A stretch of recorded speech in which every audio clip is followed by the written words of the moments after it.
Senhor é nossa força, a Ele toda a honra e toda a glória, todo domínio e majestade pertencem a Ele para sempre. Amém. Celebre ao Rei, exalte ao Rei, move o som com sua adoração.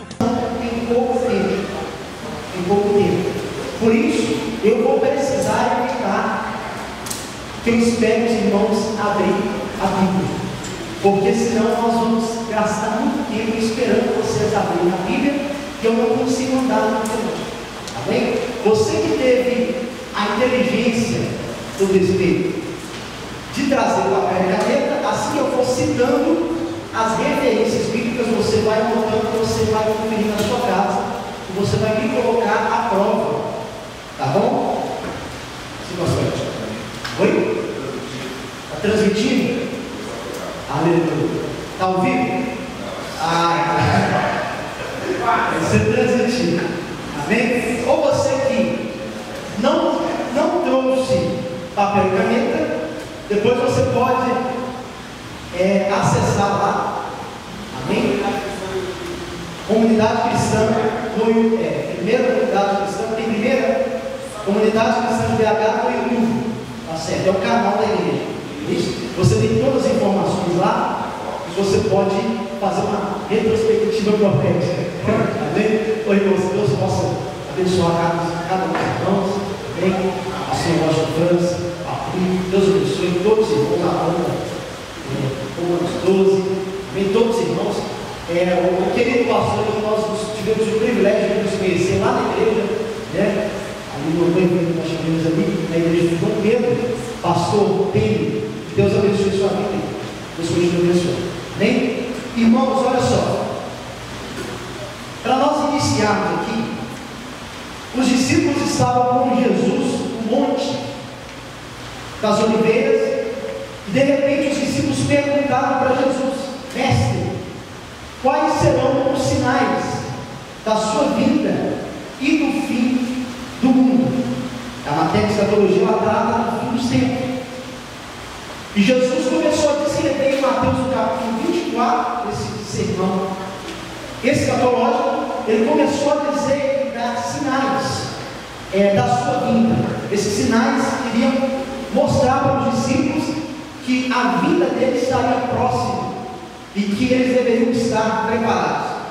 Mas em outras partes da Bíblia também, os livros proféticos, por exemplo, também vai nos dar outros sinais a respeito da vinda de Jesus em outros livros. Por exemplo, Daniel capítulo 12, versículo 4, vai falar a respeito do conhecimento. Lá vai dizer que nos últimos tempos a ciência se multiplicaria, o conhecimento se multiplicaria. Então, quando você entra, por exemplo, na internet, nos jornais, você vê que cada dia a ciência vai se multiplicando, a ciência vai aumentando, e cada dia mais em todas as áreas, na área da medicina, na área da informática, etc. Isso é Daniel capítulo 12, versículo 4. Então seja bem rápido quando eu falar a referência, você anote rápido, porque eu não vou citar muitas vezes a referência, nós precisamos vir aqui. Amém?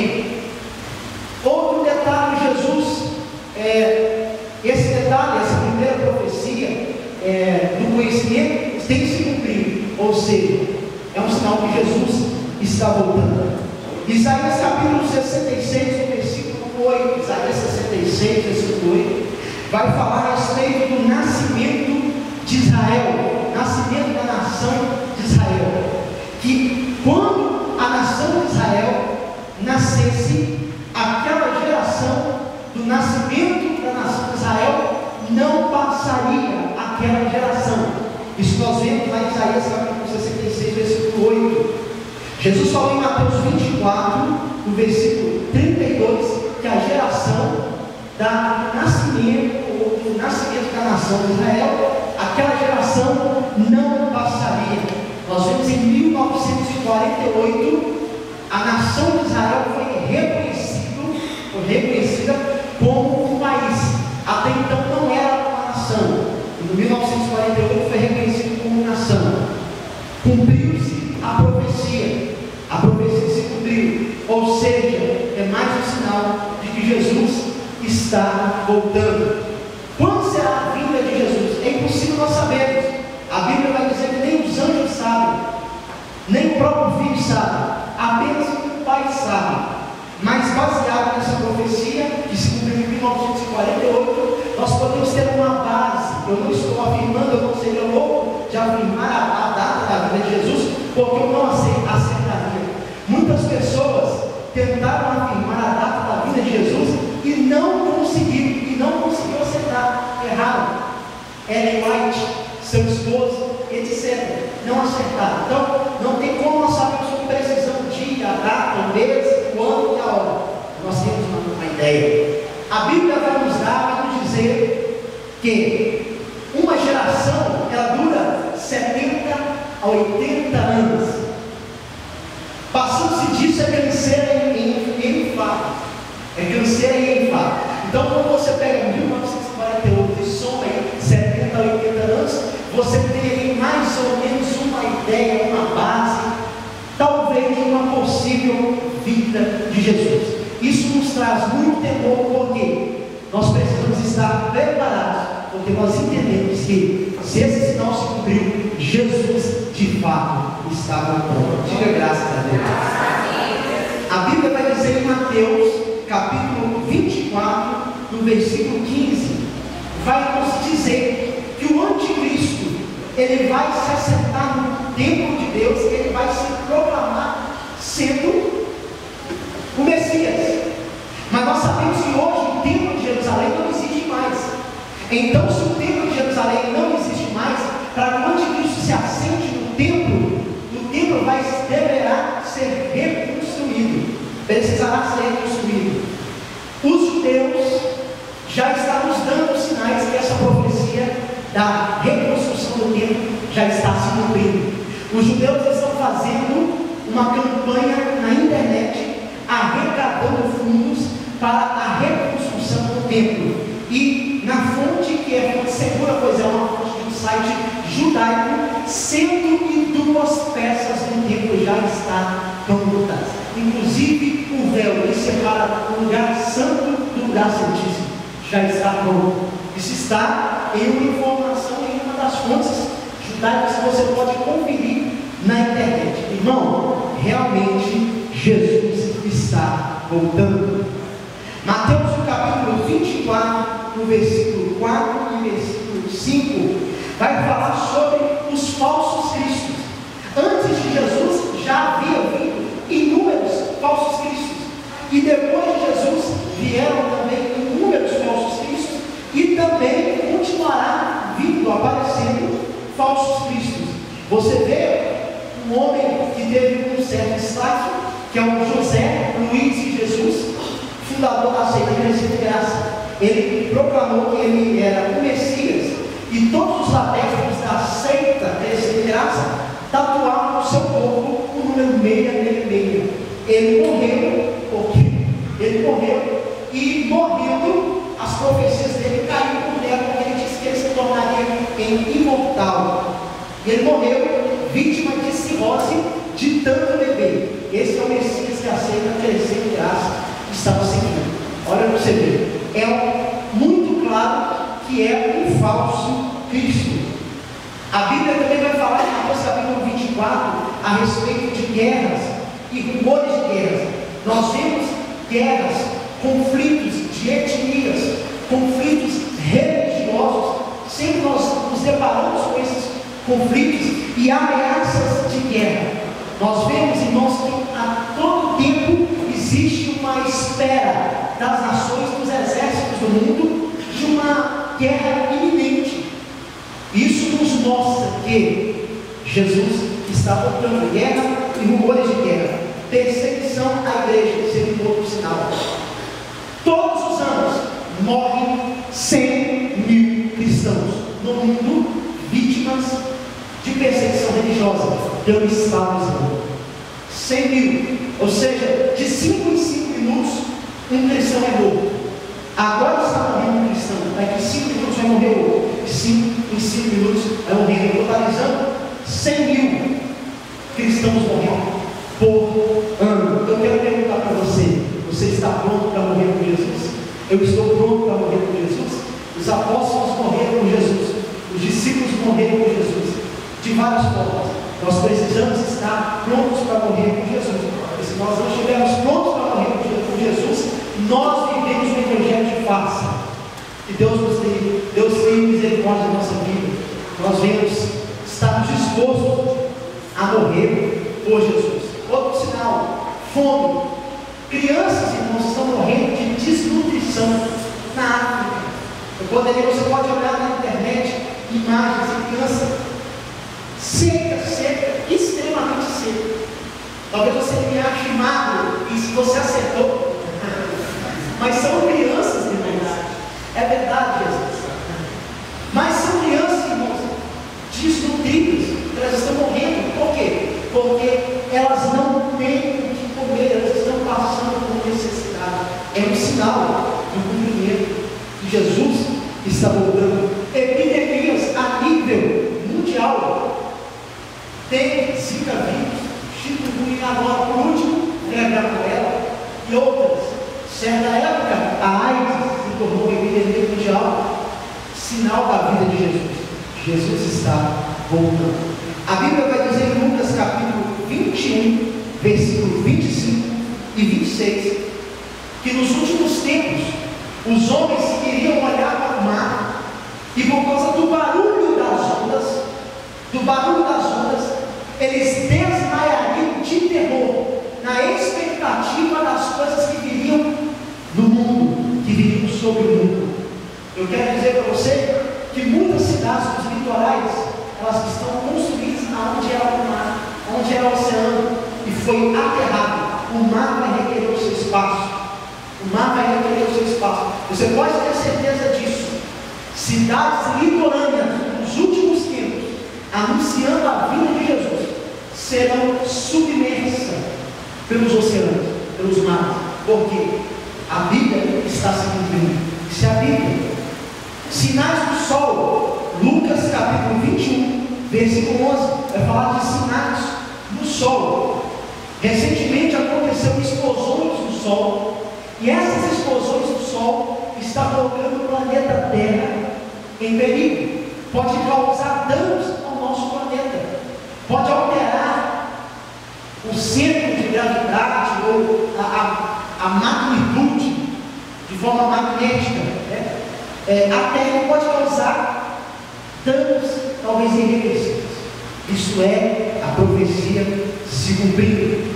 Outro sinal, a apostasia e o esfriamento da fé. Apostasia é você pregar contra algo, depois de você falar que você estava enganado e começar a pregar tudo ao contrário.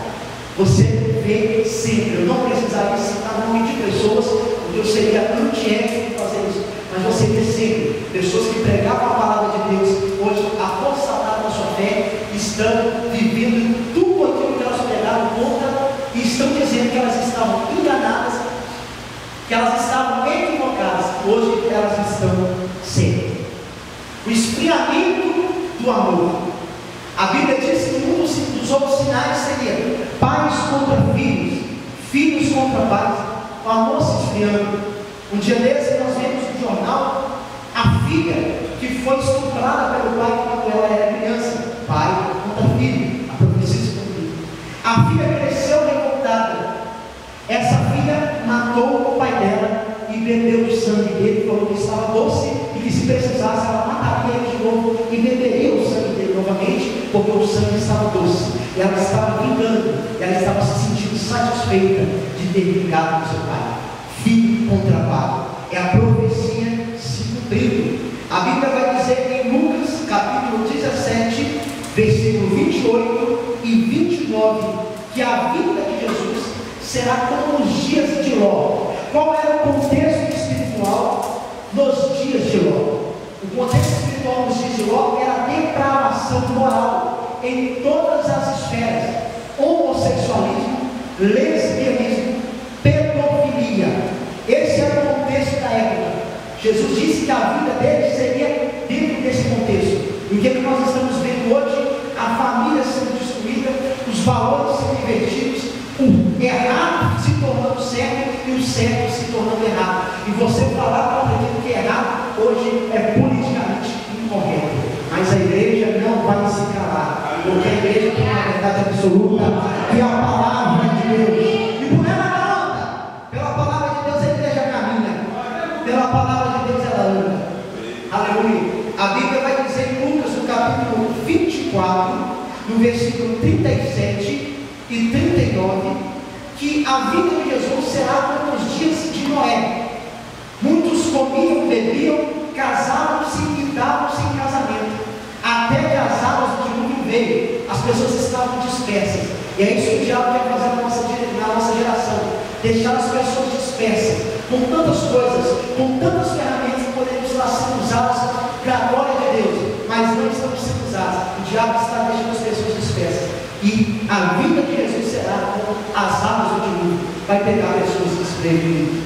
Esteja preparado para estar com o Senhor, para que você venha morar com Jesus. E a Bíblia descreve então esses sinais da vida de Jesus. Depois dos sinais da vida de Jesus, as profecias se cumprem cabalmente. E agora eu quero passo a falar sobre o arrebatamento da igreja. O que quer dizer a palavra arrebatar? Arrancar com força, tirar com força. A igreja vai ser arrancada com força da terra. Alguns costumam dizer, que eu acho até interessante, que a igreja será raptada, a igreja será sequestrada. Não, será o sequestro mais maravilhoso. Jesus tirando a igreja da terra, Jesus tirando, arrancando a igreja da terra. Assim será quando Jesus vier. E aí você vê qual é a base para que nós venhamos acreditar no arrebatamento da igreja. Primeira carta aos Coríntios, capítulo 15, versículo 51 em diante, começa a falar. Você conhece o texto, não precisa você falar o texto, você provavelmente conhece esse texto de cor. Mas um dos detalhes que é destacado naquele texto é que nós teremos o nosso corpo corruptível transformado em um corpo glorificado.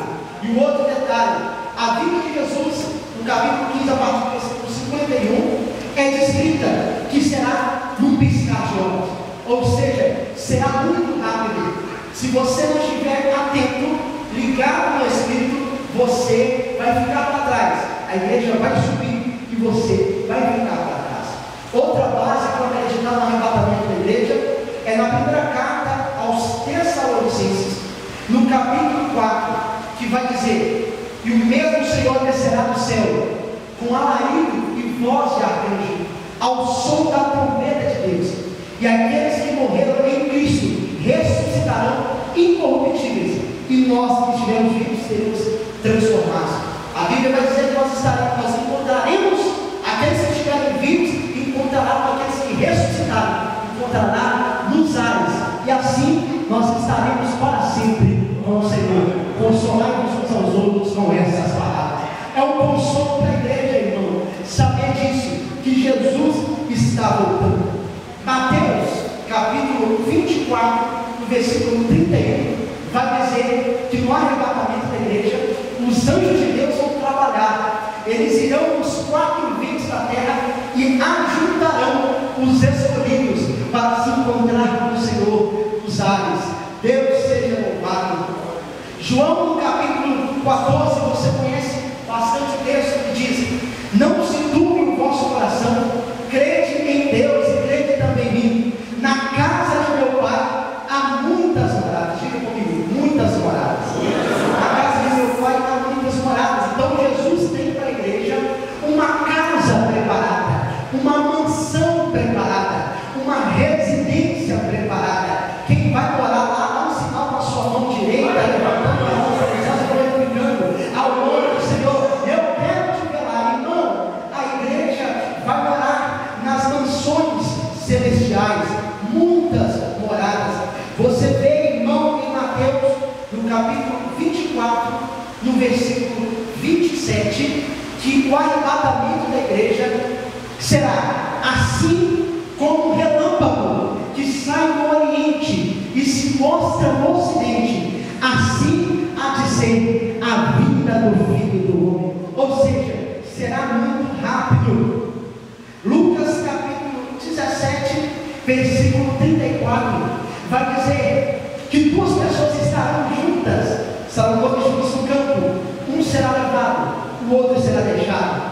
Estará duas trabalhando, uma será levada, outra será deixada. E a Bíblia começa a descrever pessoas que serão levadas e pessoas que serão deixadas. Aí você vê que fala que 10% fica fora, ou melhor, que 50% fica fora e que 50% é salvo. Você vê 5 virgens loucas ficaram de fora da festa e 5 virgens prudentes entraram para a festa. Aí quando você vê a Bíblia escrevendo, um será levado, o outro será deixado, está falando de 50%. Um será levado, o outro será deixado, também está falando de 50%. Será que a Bíblia estava falando que 50% da igreja vai ficar e 50% da igreja vai ser arrebatada? Não sabemos dizer com precisão. O que Jesus estava dizendo para nós é que muita gente que está na igreja, que parece que vai ser arrebatada, vai ficar para trás. Eu quero dizer para você, a porta é estreita. Não imagine você que você vai chegar no céu e vai ver muita gente lá assim, não. Tem muita gente que pensa, mas no céu vai chegar lá, nós vamos ver muita gente. Irmão, no arrebatamento nós vamos ter muita surpresa, sabe por quê? A Bíblia vai dizer que o justo, quem é justo é aquele que não peca, o justo dificilmente se salva. E se o justo dificilmente se salva, imagina a pessoa que está vivendo em pecado, que não busca viver uma vida de santidade com Deus, que não quer ter compromisso com Deus. Aí é que não vai entrar lá mesmo. Então, irmão, a porta do céu é estreita. O que Jesus está dizendo é que nós devemos estar preparados para encontrar com Ele. Quando será o arrebatamento da igreja?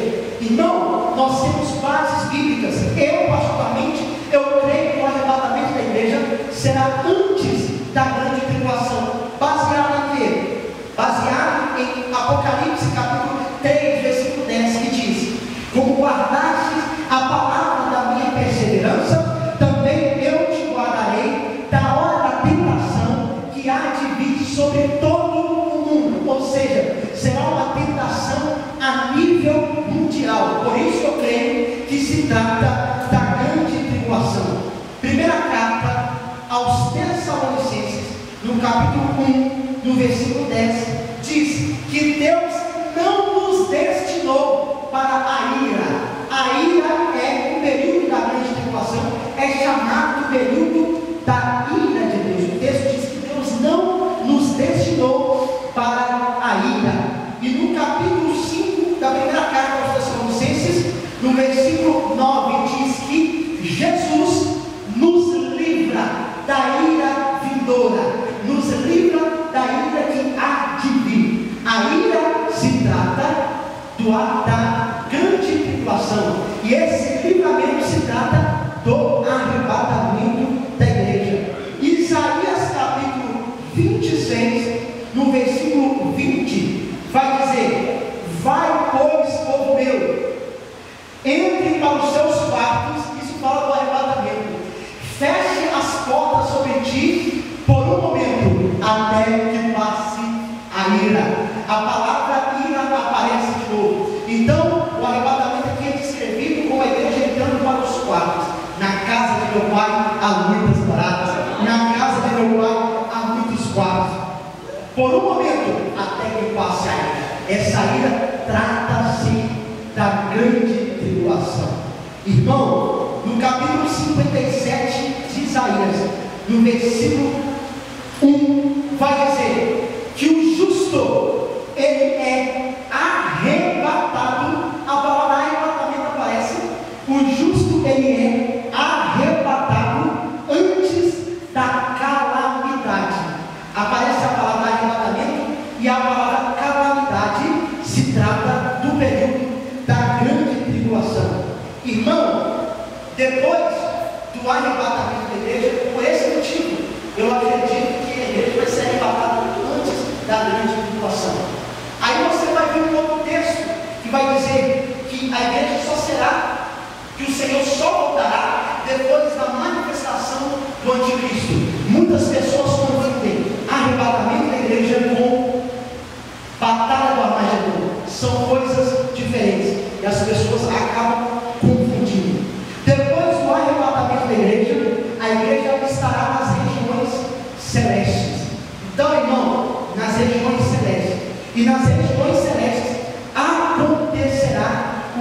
chamamos de o tribunal de Cristo. Primeira carta aos Coríntios, no capítulo 5, no versículo 10, e também Romanos, capítulo 14, versículo 10, vai falar que convém que todos nós compareçamos ante o tribunal de Cristo, para que nós prestemos conta e para que nós venhamos responder por meio do nosso corpo aquilo que nós fizemos de bem e aquilo que nós fizemos de mal. Entenda uma coisa: esse tribunal de Cristo não é o trono branco. Tribunal de Cristo é uma coisa, trono branco é outro evento. Por quê? A palavra que aparece no texto original, no grego, em Romanos capítulo 5, ou 1 Coríntios capítulo 5, versículo 10, em Romanos 14, versículo 10, é a palavra bema. Todos nós devemos comparecer ante o bema de Cristo.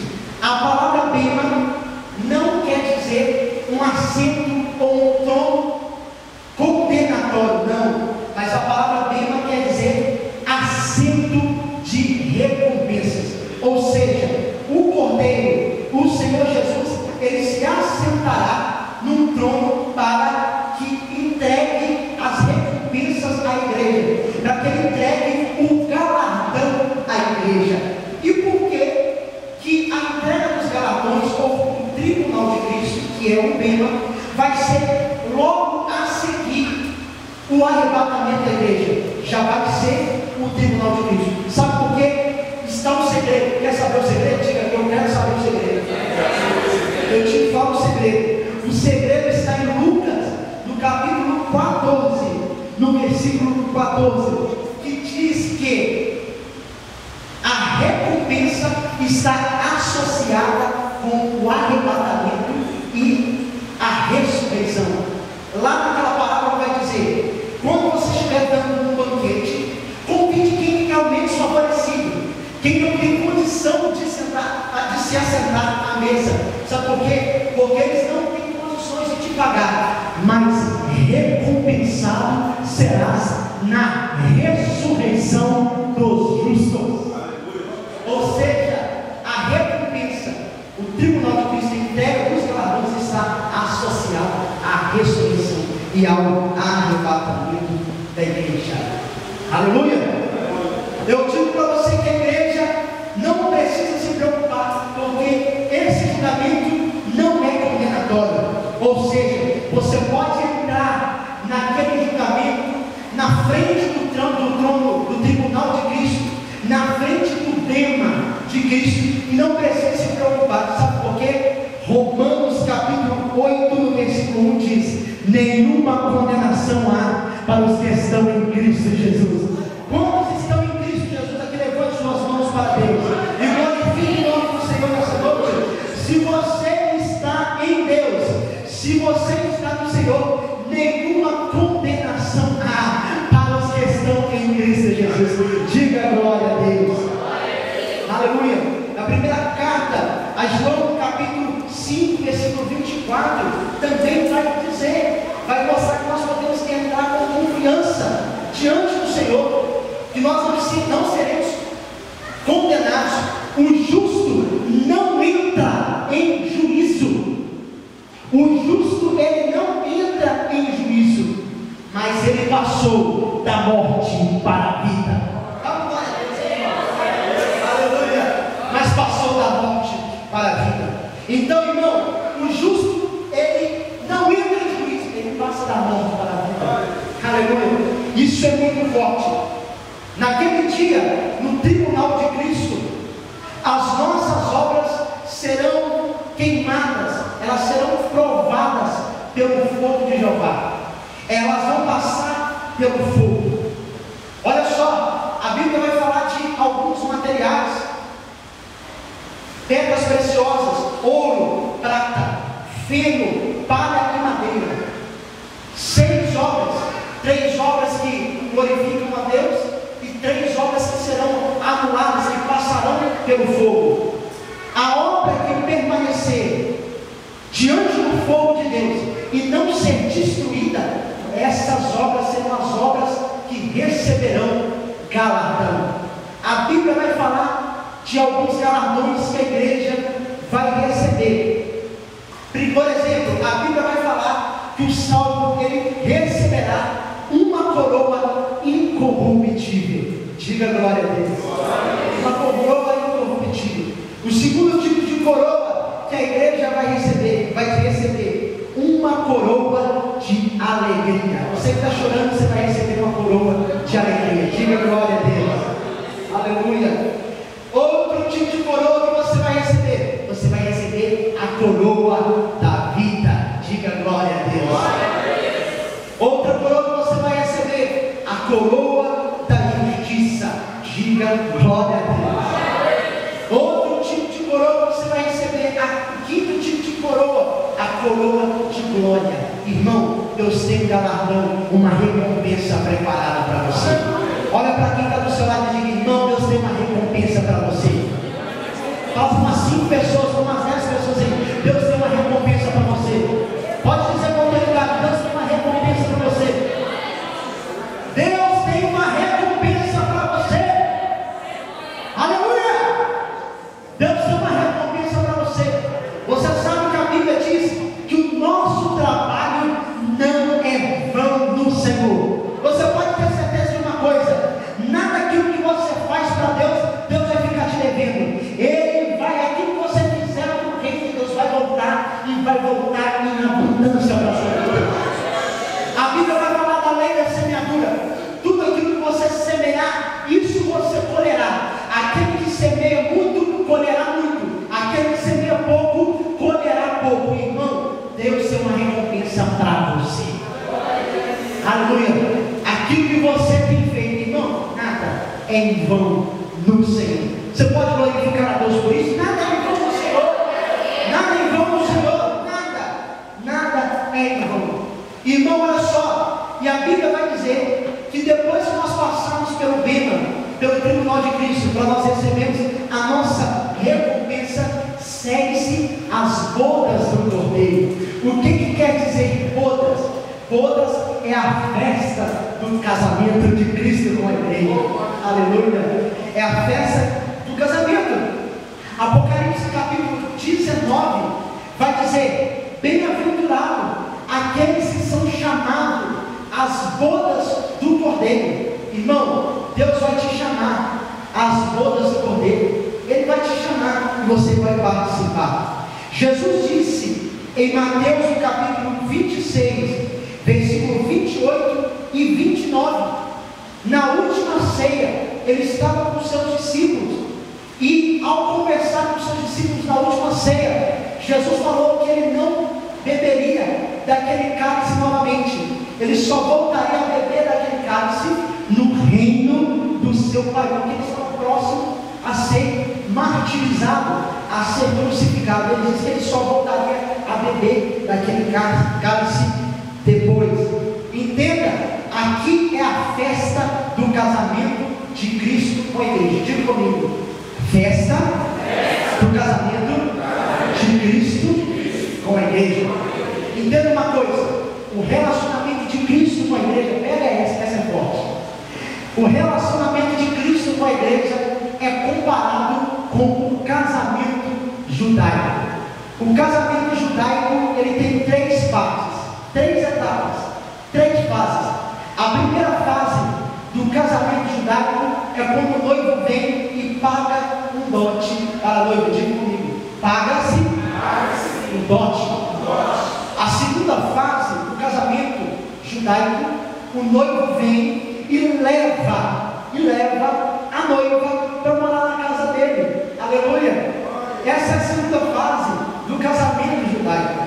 A terceira fase do casamento judaico é a boda, é a festa do casamento do noivo. Essas são as 3 fases do casamento judaico.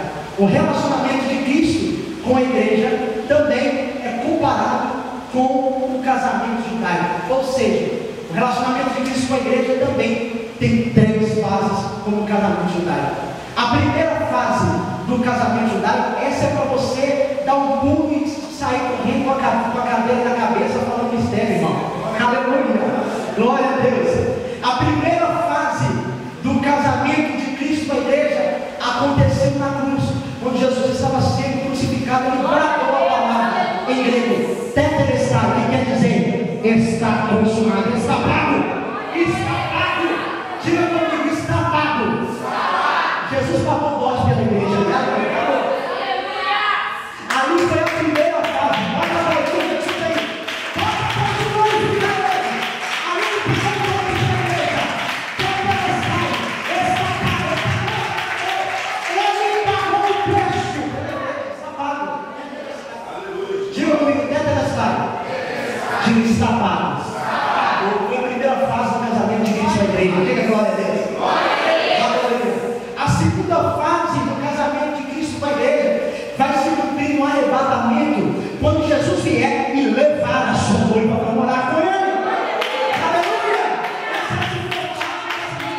aí, nas bodas do Cordeiro, vai se cumprir as 3 fases do casamento de Cristo com a igreja. Diga glória a Deus. Irmão, entenda uma coisa, isso é profético demais. Isso é muito profético. Nunca se esqueça disso. Diga comigo, as 3 fases do casamento de Cristo. São as 3 fases do casamento de Cristo com a igreja também. Aleluia. É a mesma coisa. Entenda uma coisa, irmão. Lá na eternidade, nós estaremos conscientes. Por quê? A Bíblia vai dizer em Mateus capítulo 8, versículo 5 e versículo 13, que lá nas bodas do Cordeiro nós nos assentaremos à mesa com Abraão, Isaque e Jacó. Lá, aleluia. Então nós teremos um relacionamento. Nós podemos bater um papo, conversar com Abraão, e Abraão vai te contar aquilo que ele viveu na terra, as experiências que ele teve. Abraão, Isaque, Jacó. Imagina você ali com os profetas, imagina você ali com o próprio Jesus. Irmão, nós podemos nos assentar e nós vamos poder bater um papo, nós vamos poder dialogar com os apóstolos, com Jesus, com os discípulos. Vai ser uma maravilha. Eles irão nos transmitir as experiências que eles tiveram aqui na terra. Moisés vai poder falar para você como que foi abrir o mar e ver o mar abrir na frente dele. Aleluia. É muito forte isso aqui, irmão. Então ali nós temos essa experiência, esse contato. Entenda uma coisa, sabe quem vai servir a mesa nas bodas do Cordeiro? Aleluia. Jesus de Nazaré. Aleluia. Diga comigo, Jesus vai servir a mesa. Jesus vai servir a mesa. Lucas capítulo 12, essa é a base bíblica. Lucas capítulo 12, versículo 37. Lucas capítulo 12, versículo 37 vai dizer: feliz é aquele servo que foi encontrado quando o seu Senhor voltar vigiando, porque ele mesmo se vestirá e irá servir ao seu Senhor.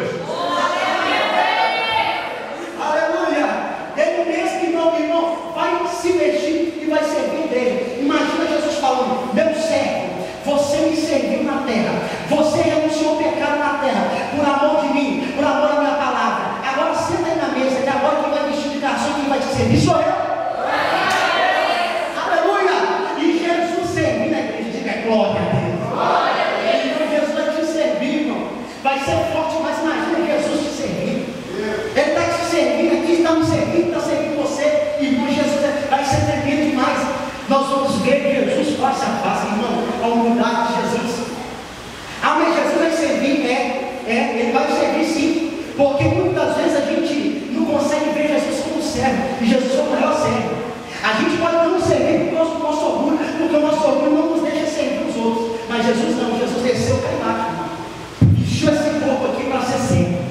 Irmão, aquele que quer ser o maior no reino de Deus, sirva o seu companheiro.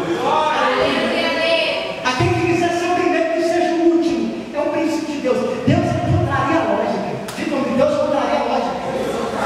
A lógica de Deus é diferente. Quando a gente pensa que Deus está vindo na frente, Deus está vindo por trás. Quando a gente está pensando que Deus está vindo por baixo, Deus está vindo por cima. A lógica de Deus é totalmente diferente da nossa. Diga glória a Deus. Então, a igreja vai passar ali nas bodas do Cordeiro, na festa do casamento, a terceira fase.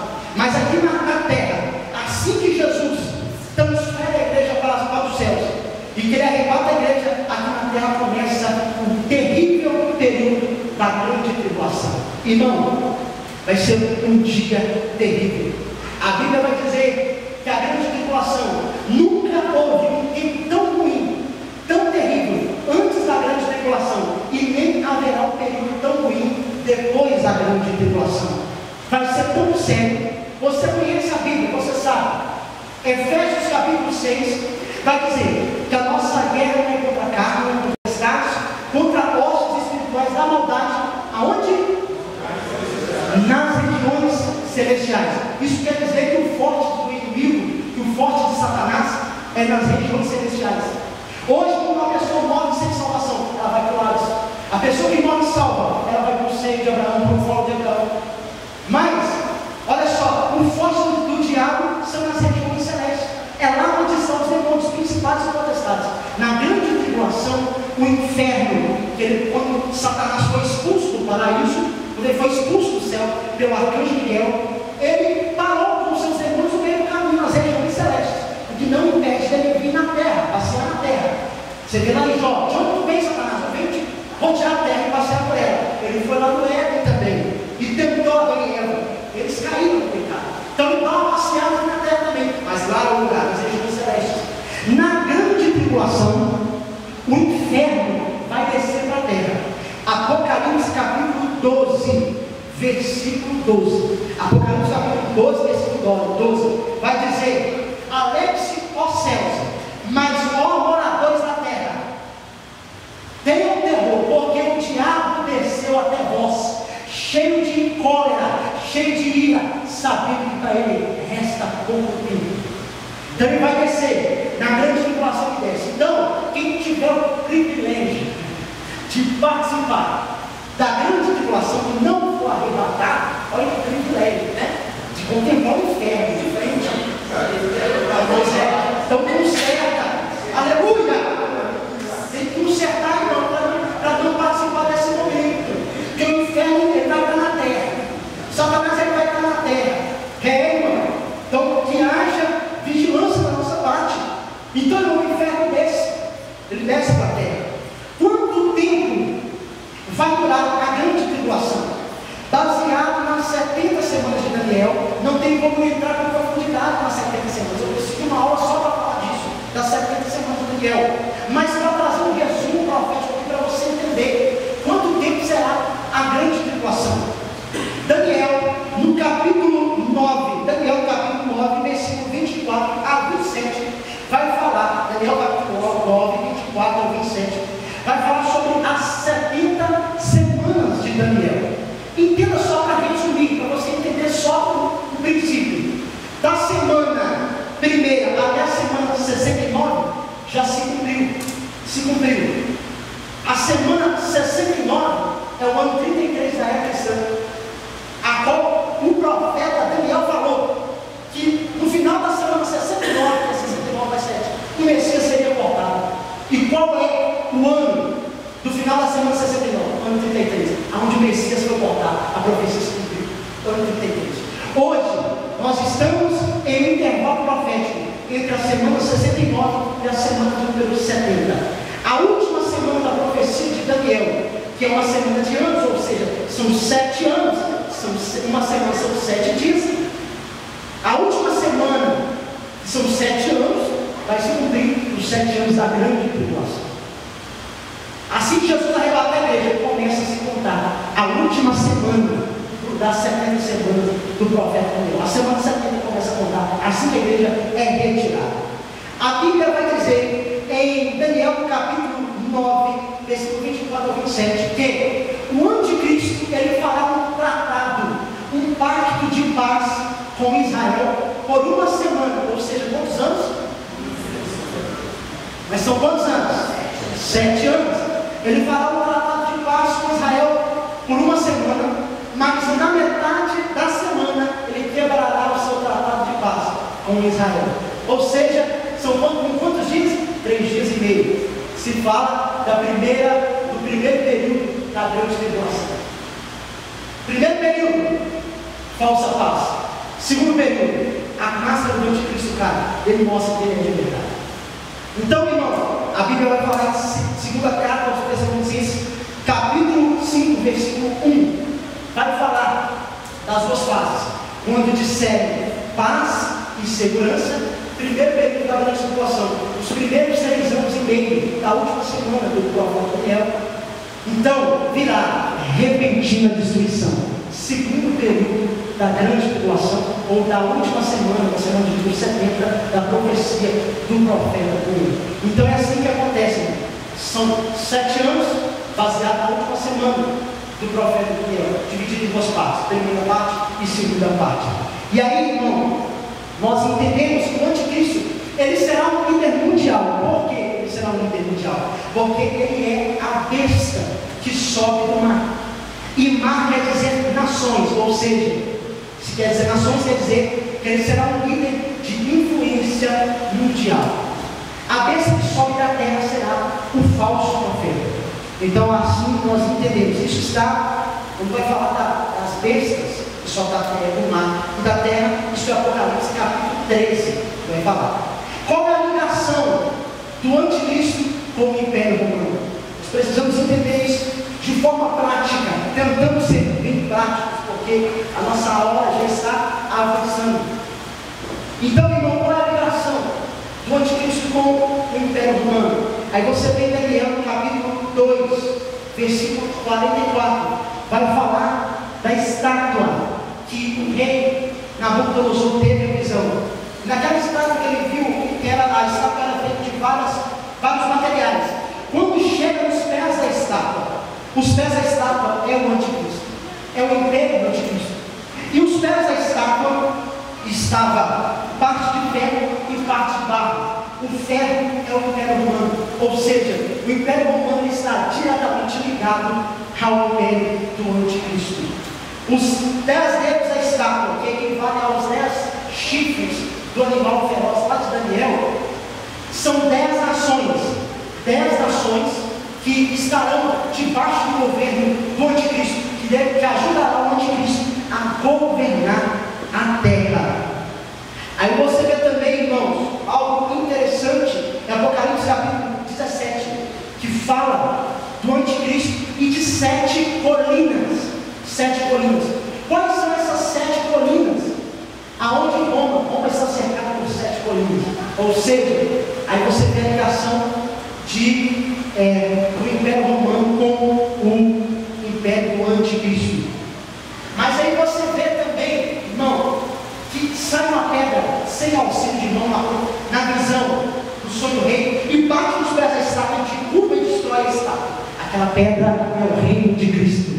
Aleluia. Aquela pedra vai crescendo, aumentando. Ali fala do reino milenar de Jesus.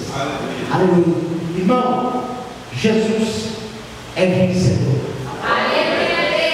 Jesus é vencedor. Sempre foi e sempre será. Você vê no capítulo 17, quando vai falar do 8º rei, algumas pessoas interpretam os 8 reis que são citados no capítulo 17 como o 8º rei sendo um dos papas, e os 8 reis sendo os papas. É algo questionável também, mas pode ter alguma ligação também diretamente. Mas irmão, na grande tribulação, o anticristo levanta uma a estátua do anticristo. Ele fala: todos vocês deverão adorar a minha imagem. E aí, os judeus, isso vai acontecer quando? No segundo período da grande tribulação, quando a máscara do anticristo vai cair. Mas nos primeiros 3 anos e meio é fácil, os judeus não estão enganados. Mas quando ele fala: vocês vão adorar a minha imagem, ele fala: opa, tem alguma coisa errada. Por quê? Porque a nossa lei, em Êxodo capítulo 20, diz: não farás para ti imagem de escultura. Eles vão falar: nós não adoraremos a imagem. A partir de então, o anticristo vai começar a perseguir a nação de Israel por esse motivo, porque eles não vão adorar a imagem da besta. Aí você vê a marca, a respeito da marca. O que é a marca? Várias coisas já foram questionadas o que é a marca. É um código de barra? Não tem, a gente hoje chegou à conclusão que não é. É o que? É o chip? Pode ser. Ribeirão das Neves, CITES Condutores, fabrica chips para quê? Para uso médico. Para uso médico. E o nome da empresa é CITES em inglês é CITES. Tem alguma coisa a ver? Possa ser que tenha alguma coisa a ver. Mas é algo que fica, não tem uma definição. Nós devemos entender que Jesus está voltando. Talvez esse chip possa ser usado no futuro, mas a tecnologia que nós temos à disposição hoje não é o suficiente para que seja usado pelo plano de Cristo. E talvez nesse período de sinais da morte de Cristo evolui até chegar um nível que possa usar essa tecnologia. Irmão, as 2 testemunhas. Quem são as 2 testemunhas? Provavelmente Moisés e Elias. Por quê? Porque as 2 testemunhas têm o poder de fechar os céus. As 2 testemunhas, elas vão vir na segunda parte da grande tribulação. E Elias fechou o céu. A segunda parte da grande tribulação é quanto tempo? 3 anos e meio. Elias fechou o céu por quanto tempo? 3 anos. 3 anos e meio. Então, irmão, as 2 testemunhas também têm o poder de transformar a água em sangue e de pragas. Quem fez isso? Moisés. Moisés fez isso. Então, por isso, provavelmente, as duas testemunhas é Moisés e Elias. No monte da transfiguração, quem apareceu? Moisés e Elias. Quando Jesus é assunto aos céus, que aparecem varões ali, a Bíblia não vai citar, mas eu acredito que é Moisés e Elias. E vocês estão olhando, o mesmo Jesus que subiu, é o que vai descer. Mas Moisés morreu, com certeza. Mas aí você tem em Judas, no versículo 6, e quando Satanás disputava com Arquídeo e Miguel a respeito do corpo de Moisés, o texto não vai mostrar que ele encontrou o corpo de Moisés. Ali, Moisés aparece lá no monte da transfiguração com Elias e com Jesus. Não, por isso que eu entendo que era Moisés e Elias. E Enoque, nós não temos uma evidência clara do que vai acontecer com Enoque. E o propósito de Deus arrebatou Enoque. O Espírito Santo na grande tribulação, ele vai continuar agindo, mas ele vai agir como agiu no Antigo Testamento. No Antigo Testamento, o Espírito Santo ele era seletivo. Ele escolheu alguém para usar. E na grande tribulação também, ele vai ser seletivo. Ele vai selecionar pessoas específicas para usar. E ele vai atuar no convencimento de pecado na grande tribulação. Haverá salvação sim na grande tribulação, baseada em Apocalipse capítulo 7, versículo 9. O saudoso líder, que eu não vou citar o nome aqui, eu ia falar, mas não vou falar, por questão de ética. Ele dizia que não existe a salvação na grande tribulação, mas existe. Você vê que João vê diante do trono de Deus povos de todas as línguas, tribos e nações. Diante do trono de Deus, que vem pessoas que vêm da grande tribulação, que não aceitaram a marca da besta e nem adoraram a sua imagem. Ou seja, existe salvação sim na grande tribulação. O preço da salvação, Apocalipse capítulo 20, versículo 4, vai ter que pagar pela vida. Degolamento, envio debaixo do altar de Deus, as almas daqueles que foram decapitados por causa da palavra de Deus, que não adoraram a imagem da besta e aceitaram o chamado. Foram decapitados. Esse é o preço da salvação na grande tribulação. Na grande tribulação, Deus vai derramar sobre a terra 3 fases da ira de Deus. 3 fases. A primeira fase são os selos, são 7 selos. Eu vou destacar um selo aqui, não vou falar de todos porque nós não temos tempo. O 6º selo, por exemplo, vai acontecer um grande terremoto, o escurecimento do sol e da lua, meteoros, os montes e ilhas serão removidos do lugar por causa de um terremoto que está acontecendo, o 6º selo. Na segunda fase serão 7 trombetas. Eu quero destacar aqui a 5ª trombeta. A 5ª trombeta, quando tocar 5 meses, não haverá morte. A morte estará presa. Animais com uma cauda semelhante a de um escorpião vai ferir as pessoas, e as pessoas não morrerão. Elas podem fazer o que quiser, elas não morrerão. Não morrerão. Então, irmão, a coisa vai ser séria. 5 meses. E terceira fase da ira de Deus que vai ser derramada serão as taças. Eu quero dar uma ênfase na 4ª taça, que vai ser a intensidade dos raios solares. Terão tanta intensidade que a pele das pessoas serão queimadas, feridas, chagas mortais aparecerão do alto da cabeça até a planta dos pés das pessoas. Chagas mortais, como se fosse câncer de pele, por causa dos raios solares, da radiação que vai aumentar o período da grande tribulação. As pessoas, em vez de se converterem, toda arrebentada com aquelas chagas, elas vão blasfemar contra Deus ainda. Eu quero dar uma ênfase.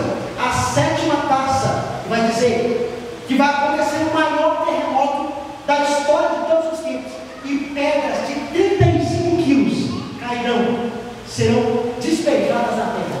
Imagina que coisa terrível. E acaba a grande tribulação. Agora nós já estamos no final da grande tribulação. 7 anos se passam. 7 anos a igreja está com Cristo nas nuvens, nas regiões celestes. Agora, o anticristo está perseguindo Israel porque eles não adoraram a sua imagem. E a Bíblia vai dizer que o anticristo vai reunir todos os exércitos da terra, os reis do Oriente, para ir contra Israel na batalha chamada de Batalha do Armagedon, que está baseada em Apocalipse capítulo 16, versículo 12 ao 16, e Apocalipse capítulo 19, versículo 11, é a batalha do Armagedon.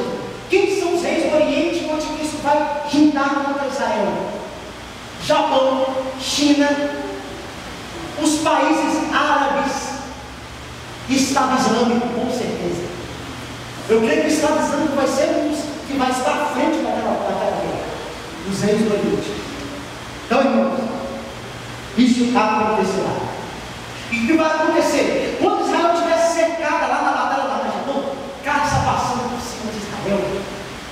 Imagina, tanques de guerra para todos os lados, armas poderosíssimas apontadas para Jerusalém, e as câmeras do mundo inteiro, vai ser a terceira guerra mundial, as câmeras do mundo inteiro transmitindo ao vivo a batalha do Armagedon no mar, no vale do Egito, porque vai ser a batalha que vai, eu tenho certeza que vai ser transmitida, lógico, com certeza.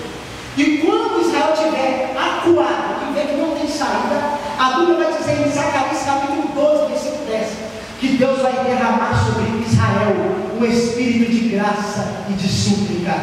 Eles vão começar a clamar a Jesus, falar: Senhor, nos socorre, nos ajuda, tem misericórdia de nós. Nós somos enganados pelo anticristo, nós achamos que ele é o Messias, mas ele não é. Tem misericórdia de nós.